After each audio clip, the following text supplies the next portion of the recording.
Welcome back to Shaving with Peg Leg. Sorry, I was right in the middle of taking a breath and I started the camera. Alright, head shave tonight. Blue Shave Club, 5-bladed monster. It's a good razor. Like I said, all the cartridges I have work. They all give you a good head shave. The leftover Arko from the last time I put it in this for a head shave. And again, since this is sort of lemony scented, the only thing I got like that is my Florida water cologne, which we'll use for as an aftershave. And I will be right back after I whip this up with my 24mm Starcraft, PAA Starcraft brush. This is what happens when you soak it in water. Alright, be right back. Alright, we're back. We got some nice lather with some floppy peaks. I don't know if you can see it or not, but we got a good brush full of lather. We're good for a head shave. That's all we need to worry about, right? Interesting day today.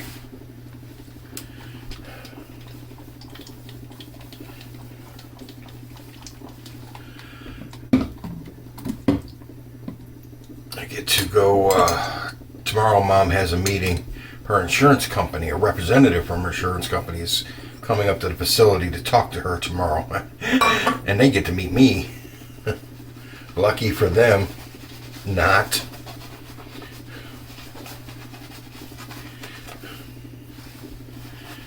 I don't think they're expecting me there at all.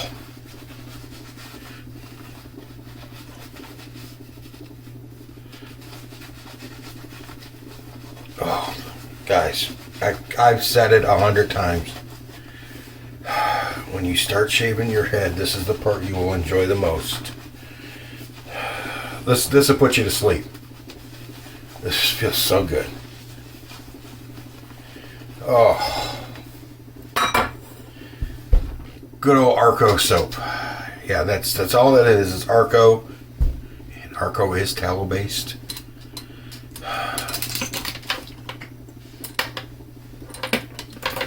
Alright, we're gonna go around the ears first. Get them cleaned up.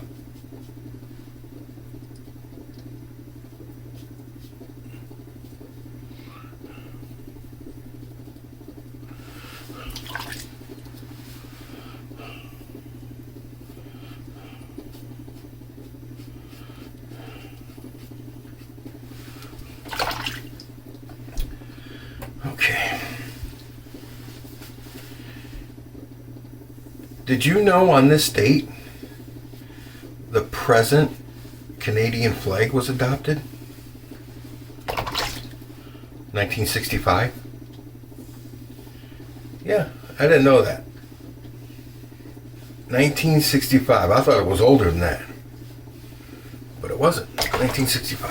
How about that? But that's not what we're going to talk about today. I just found it interesting. Today, another thing that's interesting, we all know about this. The USS Maine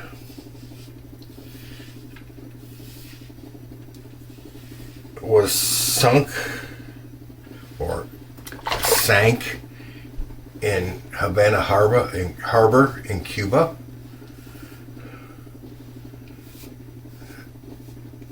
And U.S. newspapers did what U.S. newspapers do best. They lied about the cause, saying that the Spanish blew it up and sank it, when there was no way in hell the Spanish would do that, because they were having enough trouble with controlling the Cuban revolution. The Cubans were trying to fight for independence from Spain, and they were having a hard time with the Cubans. They did not want a war with the United States at the time. They were not equipped for it. They were not ready for it. And the U.S. newspapers took off with it, and they said, remember the Maine, and the hell with Spain, was all the rage after it happened. When it's been shown years later, and even in modern times, that coal was stored next to the magazine, one of the magazines, powder magazines for the ship, and it ignited, and it caused the explosion. Because even the Maine was raised in 1911 from Havana Harbor. It was raised, it was patched and raised, taken out to sea and sank, or sunk. But the panels were blown outward. So if it was attacked from outward, they would have been blown inward. But the panels were blown outward from the explosion. So, yeah. Spain did not sink the Maine.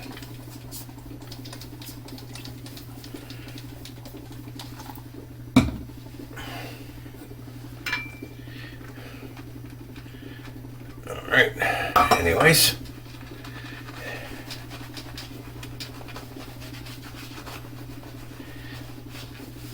Teddy bears. Teddy bears. I think it was 1902. Hang on. I'm talking about the other. 1903. The first teddy bears introduced to the United States. It's a toy. It's a teddy bear. Oh, it feels so good. Oh. Okay.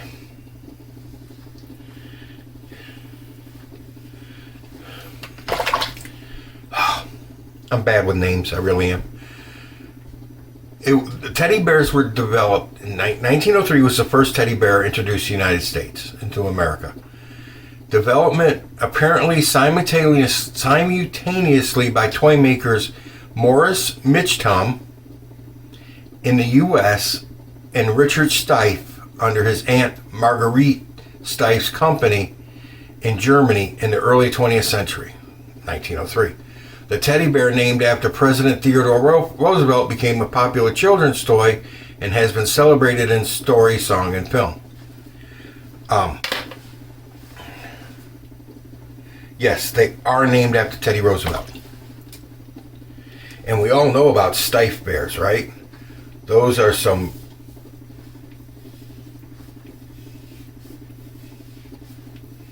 highly expensive teddy bears. Some of the older ones can fetch prices up to $40,000. The Steiff made bears. So if you're rummaging through somebody's estate sale or cleaning out of their grandma's attic or whatever, and you come across a teddy bear, look and see if it's a Steiff. If it's a Steiff, if they want their $5, give them 10 and walk away happy because you just made a fortune. Because it's probably an older Steiff. But anyways, what's his name? Morris Mitchum. Mitchum. M-I-C-H-T-O-M. Mitchum. He saw the picture, this picture here, posted in the paper. It was a spoof on Teddy Roosevelt. He was on a hunting trip with a Mississippi governor, and some guys in his group chased a young black bear cub with dogs, cornered it, clubbed it, and tied it to a tree. And they invited Roosevelt over to look at it, and they told him, go ahead and shoot it, Teddy. And he was like, there's no sportsmanship in that. There's nothing to be gained from shooting that bear, although you guys need to put it out of its misery because it's suffering. But I won't do it. So he wouldn't shoot it.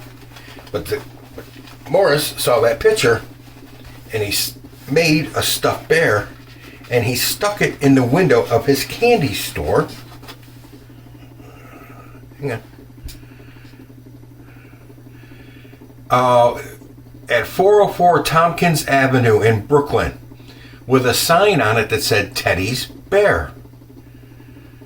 The toys were an immediate success, and Mitchtown founded the Ideal Novelty and Toy Company.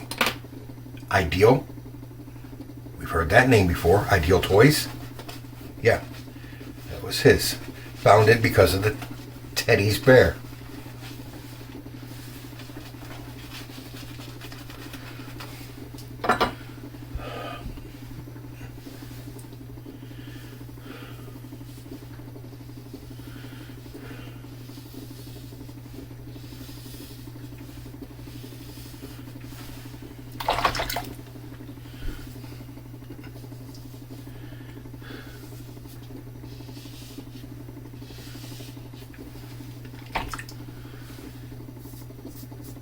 Yeah, the newspaper was originally trying to poke fun at Roosevelt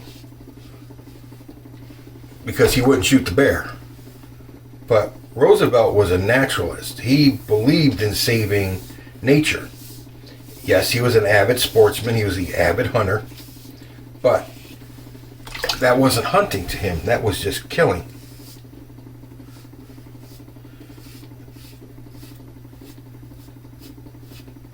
And there was no sport in it.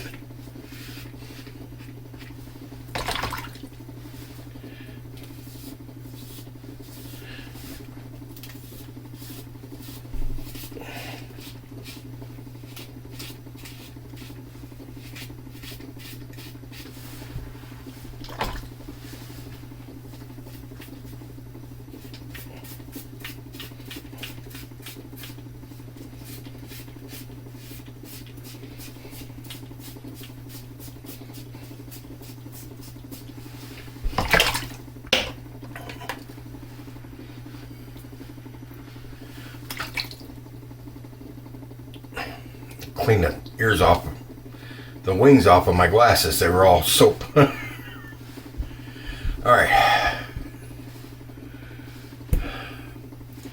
A little earlier in 1902, because Steiff did his in Mitchtown did his in 1903. The Steiff firm produced a stuffed bear from Richard Steiff's designs. Richard Steiff went to the zoo in Germany and made drawings of the bears and based his teddy bear off of his drawings from the bears at the zoo. And Steiff exhibited the toy at the Leipzig Toy Fair in March 1903, where it was seen by Hermann Berg, a buyer for George Borgfeldt and Company in New York, and the brother of composer Alan Berg. Who cares? All right, sorry, didn't mean to put that in. George Bergfeldt ordered 3,000 of the bears to be sent to the United States. The Steiff records show that the bears were ordered and completed and shipped, but there's no record of them ever arriving in the United States. So everybody assumes that that was a shipment that was lost in one of the numerous shipwrecks of that year. That the bears had gills because they're breathing underwater now. Stuffed bears.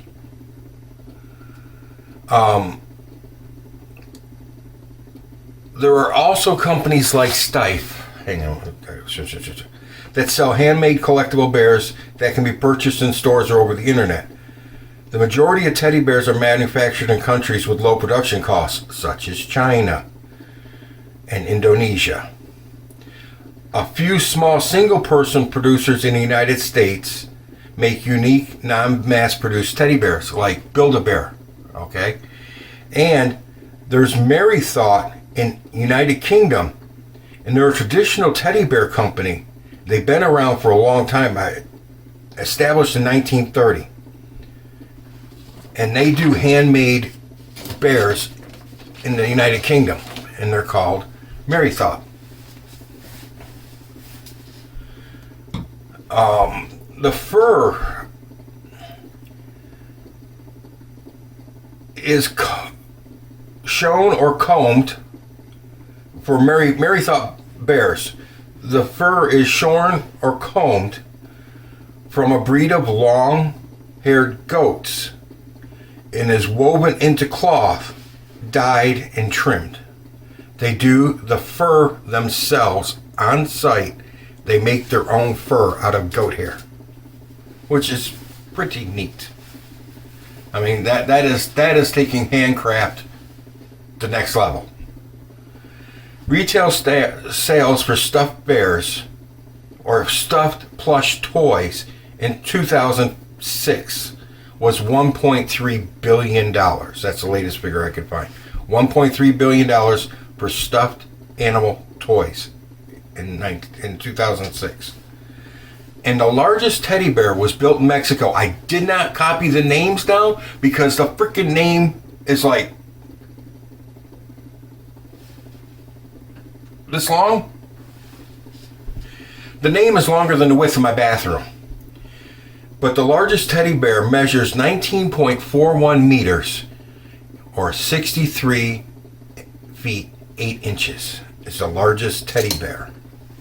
And they displayed it in a stadium in Mexico when they built it. 63-foot teddy bear.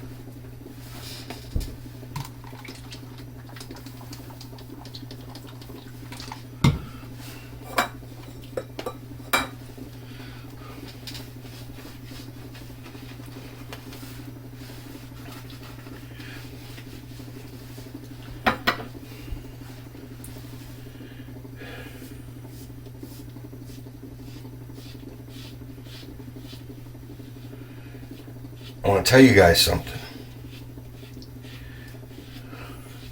My grandmother, when she moved, her and my grandfather moved down to Florida from New York, they sold their house. They packed up most everything, not everything, most everything, but everything they wanted to bring with them. And my uncle helped them pack the truck and he brought in a dumpster to throw out everything that they didn't, because it's a northern house. We had an attic, we had a basement, we had storage everywhere in that house. And there was stuff stored everywhere in that house.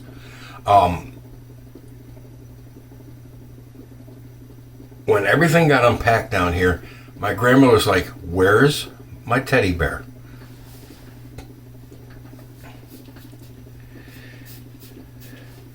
And we couldn't find it. It wasn't in any of the boxes. It wasn't anywhere to find. So she calls my uncle, her son, back in New York, who helped to move them down. Now, this is like a couple weeks later, when we're still going through all the boxes and everything. And she calls him and says, "What did you do with my teddy bear? Do you still have it?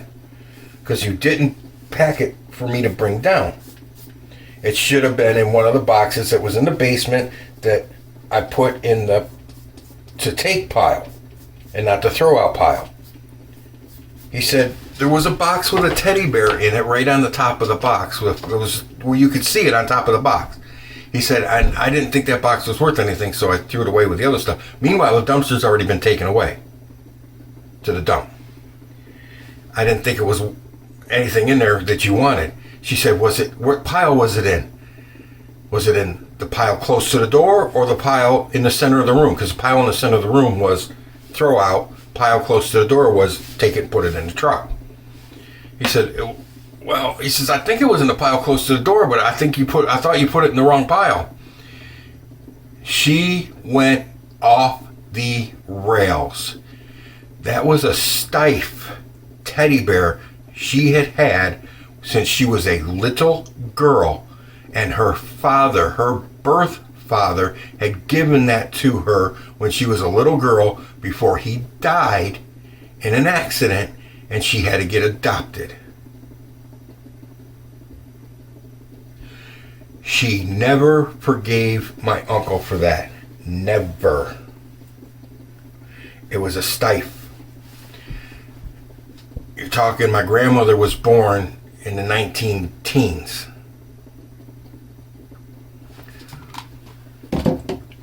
So that stiff was possibly 1920s stiff bear.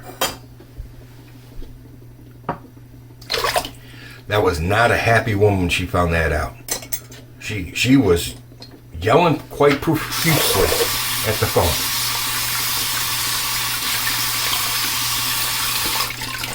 Good head shave, guys. Just like I said, just I don't think you're gonna find a bad cartridge head shave. I keep saying it. I really don't. If you don't want to spend $84 for the Leap, and you're content with buying cartridges every so and again, it's fine. That's the fist. I've used 3 of them 5 times now, and they're still cutting very well. I'm getting absolutely no tug or anything from them, and I've got a little bit what they call, everybody's calling Velcro now, I guess. Mr. G shaves, Gary or Mr.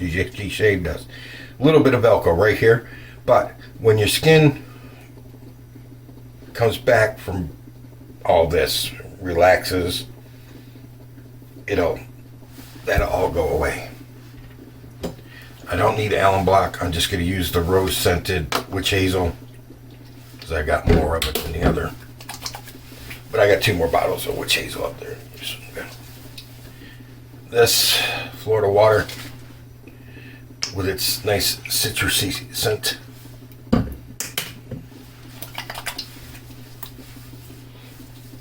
That stuff really does smell good.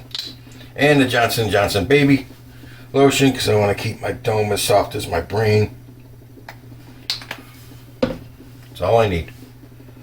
That stuff goes frickin' ever. Alright, head shave's done. Got a nice smooth head shave. We're missing a stiff teddy bear in the family. You would not believe, I grew up in that house.